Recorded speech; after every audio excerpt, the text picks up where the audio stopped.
Fala, fala pessoal, como é que vocês estão? Tudo certinho? Beleza? Pessoal, dando continuidade no vídeo anterior sobre investimentos, fiz uma live hoje falando sobre o porquê que as ações sobem e descem, por que que as coisas sobem e descem, por que que quando tem crise as coisas descem, por que que quando tem crescimento as coisas sobem. E o resumo para quem não viu, vai dar uma olhada lá, se inscreve no canal, dá like nesse vídeo, dá like no vídeo anterior também. Mas pessoal, resumindo muito o que foi dito no vídeo anterior, é o seguinte: quando as pessoas estão trabalhando, têm dinheiro, quando os investidores, as empresas estão lucrando, quando elas estão tendo lucro, o que que acontece? Esse dinheiro, a maior parte desse dinheiro, ele é um excesso, né? Ele é uma gordura, chama poupança. Essa poupança é revertida em quê? Investimentos. Por isso que sobe preço de propriedade, de terra, de máquina, de equipamento. Abrir uma empresa é mais difícil, fica mais caro, difícil de alugar, não tem lugar para alugar. E na bolsa não é diferente, as ações começam a subir, os títulos do tesouro pagam menos, por quê? Porque os títulos no mercado secundário ele está subindo de preço, tá ok? E debêntures e fundos imobiliários acontece tudo mesmo. Então tudo sobe ao mesmo tempo, tá ok? Mas quando vem a crise, por qualquer choque econômico, vou di o exemplo lá ontem, eu di o exemplo da Laninha. Né? Laninha é o quê? Vem uma crise climática, né? Chove menos do esperado. O Brasil é um país que depende muito de exportações de grãos, soja, milho, cana-de-açúcar e tudo mais. E o que que acontece? Entrada de dólares diminui sem que a saída de dólares diminua. Por quê? Porque o consumo interno continua o mesmo, mas as exportações diminuíram. E aí o resultado disso aí é o quê? Déficit nas contas públicas, o real desvaloriza, o poder de compra do brasileiro diminui, as coisas sobem de preço, gera inflação, o consumo diminui, o governo tem que cortar gastos para poder manter as contas em dia e ao mesmo tempo ele precisa se financiar e se ele não se financiar, ele vai ter que fazer o quê? Aumentar impostos. Aumentar impostos se traduz no quê? Redução do poder de compra do investidor, do cidadão de a pé, aquele que vai lá no negócio, lá nas Casas Bahia, lá no Posto Piranga, lá na Shell, na Petrobras, onde for, na farmácia, ele está comprando menos porque ele tem menos dinheiro, ele está tendo menos dinheiro. E começa, então, o primeiro ciclo da crise. O primeiro ciclo da crise é o quê? Redução dos rendimentos. Então, as empresas lucram menos e repassam menos dividendos para os seus acionistas. Na última ponta ali, né? E o que, que os acionistas fazem? Se eles têm menos dinheiro, eles compram menos. E daí lá na bolsa acontece o quê? Oferta e demanda. Tem menos gente comprando porque agora tem menos gente com dinheiro. E aí a mesma quantidade de pessoas querendo vender. Tá ok? E o que começa a acontecer? O preço começa a cair, né? Num primeiro momento. Mas o povo não é bobo, eles começam a perceber o seguinte: o segundo passo da crise. Quando uma crise dessas não é controlada a tempo, porque quase sempre acontece isso, né? Sobretudo no Brasil, o que que acontece daí na segunda fase da crise? O governo tem que cortar gastos, né? O governo se vê forçado a cortar gastos ou aumentar impostos, ou se endividar.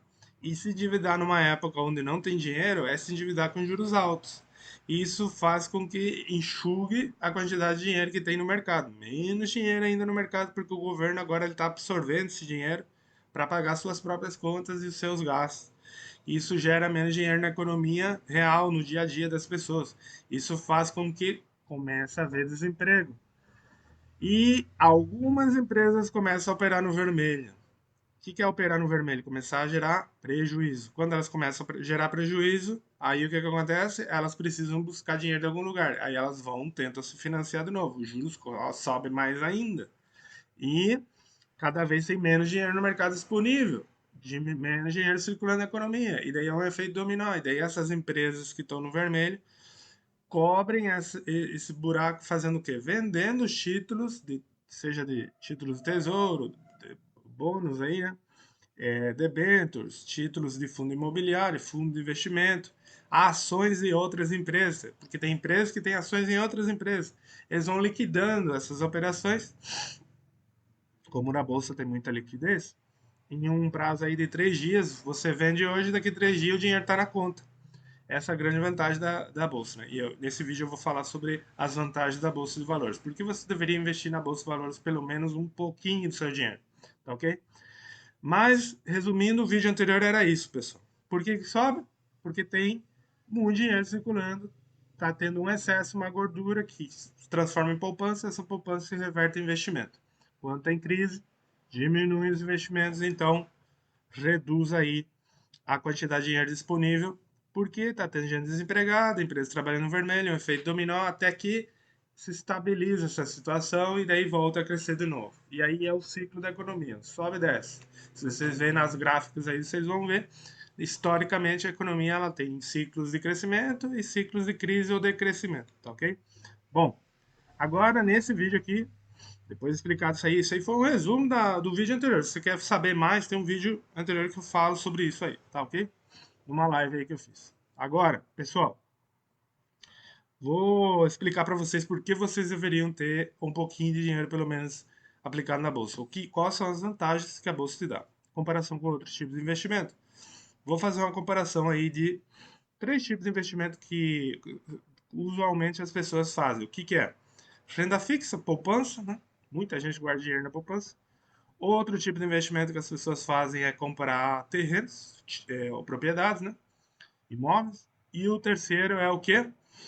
Isso é a nível de investimentos. O terceiro é o quê? Abrir uma empresa própria, né? Um comércio aí pequeno, sei lá. Isso daqui, então, gente, quando a gente compara com ações e com investimento na bolsa, com títulos do Tesouro, CDB, se você não sabe, CDB nada mais é do que título que uma entidade bancária ela vende em troca de te dar o valor que você emprestou para ela mais os juros em cima, tá ok? Então, quando você faz isso na bolsa, você tem algumas vantagens em relação ao mercado real. A primeira vantagem que você tem é liquidez, que eu acabei de falar nessa parte inicial aí. Liquidez é o quê? Você, na hora que você precisar desse dinheiro, você vai ter como liquidar esse dinheiro. Se você precisar desse dinheiro, em 3 dias está na conta, tá ok? Mas aí você tem uma desvantagem, que você vai depender do preço da cotação do dia. Quanto que está o preço no dia? É por isso que você precisa ter um dinheiro, um capital de tudo que você tem, que você não vai tocar por quanto tempo? Por uns 5 anos aí.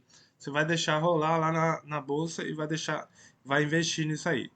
Se você não tem conhecimento nenhum de investimento, tem medo mesmo dessas coisas, recomendação é investir em títulos do Tesouro e indexados pelo IPCA, pela taxa de inflação. O que, que ele faz? Ele te dá a inflação mais um juro. Se ele falar, por exemplo, IPCA mais 3, um título do Tesouro IPCA mais 3 significa o quê?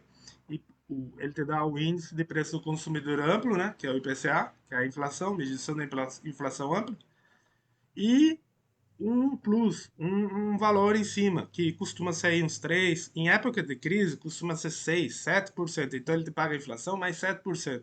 Isso que o governo vai pagando. E são títulos de curto prazo, tem de 6 meses, tem de 12 meses, tem de 24 meses. Significa que eu preciso ficar com esse título todo esse tempo? Não. Você pode comprar no mercado secundário, você pode comprar e vender, que nem eu falei para vocês, em 3 dias você liquidar, em 3 dias está na conta. Você vende hoje, daqui a 3 dias está na sua conta esse dinheiro. Outra opção são os CDBs. CDBs tem um limite aí de valor, se eu não me engano é 120 mil reais por CPF.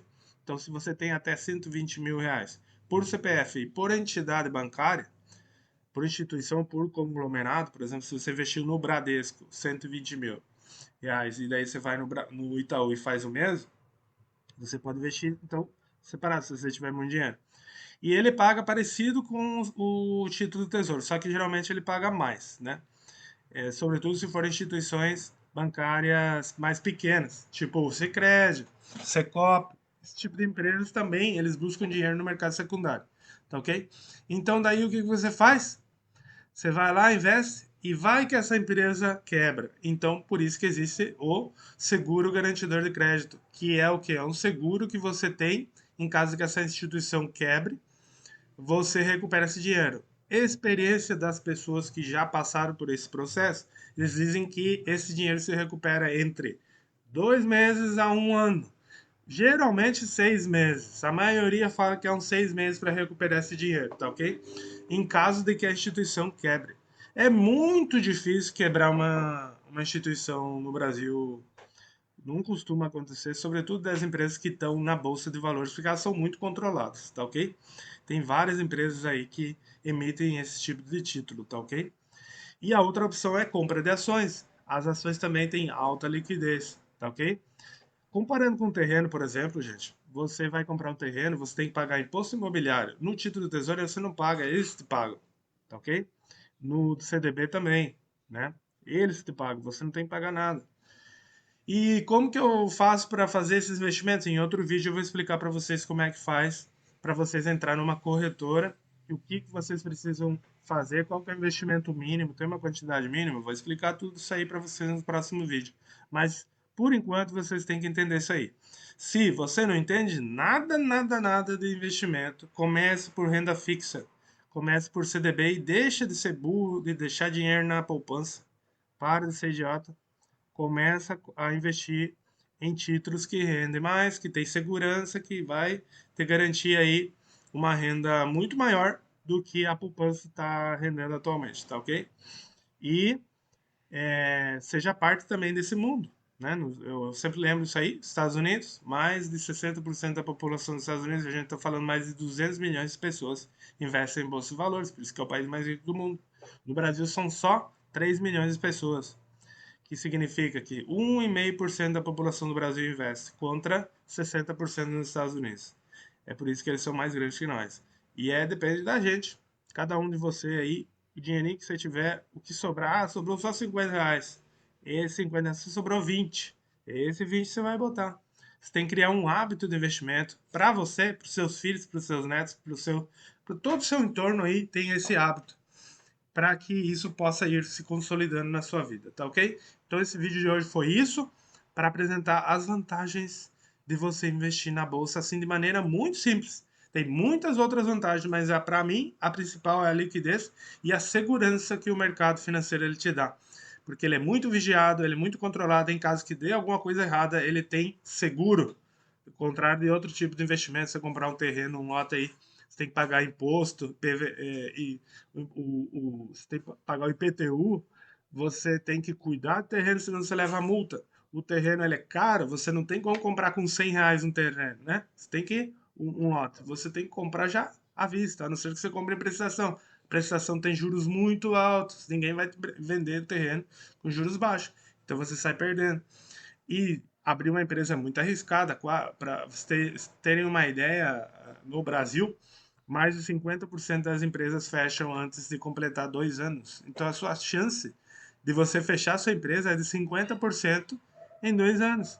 Você vai perder todo o seu dinheiro, todo o seu esforço, provavelmente vai ter que deixar seu trabalho, seu emprego onde você está, para ir tocar uma coisa que talvez daqui 24 meses, 2 anos, ou menos, você vai ter que fechar. E daí você fala, não, mas se eu passar desse limite aí, 90% das empresas fecham antes dos 5 anos. Então, imaginou, trabalhou 5 anos e a sua chance é 90% de você falhar. Vai por mim, vai por mim. Reserve seu dinheiro, guarde e invista naquilo que você sabe fazer, tá ok? E lembre-se, eu vou fazer ainda outro vídeo, eu ia até fazer um vídeo sobre isso, mas bolsa de valores não é para você ficar rico. Bolsa de valores é para você alcançar sua independência financeira, mas para você ganhar dinheiro, você precisa ter uma atividade remunerada. Se é pedreiro, você faz alguma coisa aí da sua vida, continue fazendo isso. Do seu excedente, tente te extrair aí um excedente que sobra da sua vida. Se você é uma pessoa que está trabalhando num banco, trabalha, é engenheiro, está trabalhando numa universidade, é professor, tem uma renda boa, melhor ainda, cara. Você deveria estar reservando uma parte para o seu futuro, futuro da sua família e para as coisas que vão vir. Você não sabe o futuro, então você tem que reservar, se preparar, tá ok? Esse vídeo aí foi feito basicamente para falar isso. Vou estar fazendo mais vídeos sobre esse mesmo assunto, tá ok? Falou, pessoal, curtam esse vídeo, compartilham esse conteúdo com mais pessoas. Estou esperando vocês se inscreverem no canal, por favor. Cada vez que vocês se inscrevem ajuda demais para mim poder fazer mais conteúdos como esse. Eu sou investidor, mas não sou economista, sou engenheiro e faço isso há quase 10 anos já, né? Investindo na bolsa. Para mim dá certo. Eu vou devagarinho, de grão em grão, e vou chegando lá, tá ok? O objetivo é o quê? A independência financeira não é essa ilusão que existe, tá até na Bíblia. Se você já começa uma coisa pensando que vai ficar rico com essa coisa, você já começou errado. Você tem que começar pensando de grão em grão, tá ok? Tem 200, mais 200 milhões de habitantes nesse país. Você tem que lutar nesse mercado e entender que conhecimento e a riqueza em geral, você não, quando você divide, quando você compartilha, melhor dito, você não divide, você multiplica. Assim como esse conhecimento que eu estou passando para vocês. Eu estou sendo generoso com vocês e só peço para vocês dar um like, compartilhar esse conteúdo e, sobretudo, se inscreva nesse canal e dá like nesse vídeo, porque o YouTube e eu entendemos que se você dá like e compartilha esse vídeo, é porque é relevante, é importante e vai servir para muitas pessoas, tá ok? Muito obrigado aí pelo seu tempo, espero que tenha ajudado, eu vou fazer mais vídeos ainda sobre esses mesmos assuntos, tá ok? Falou pessoal, até mais!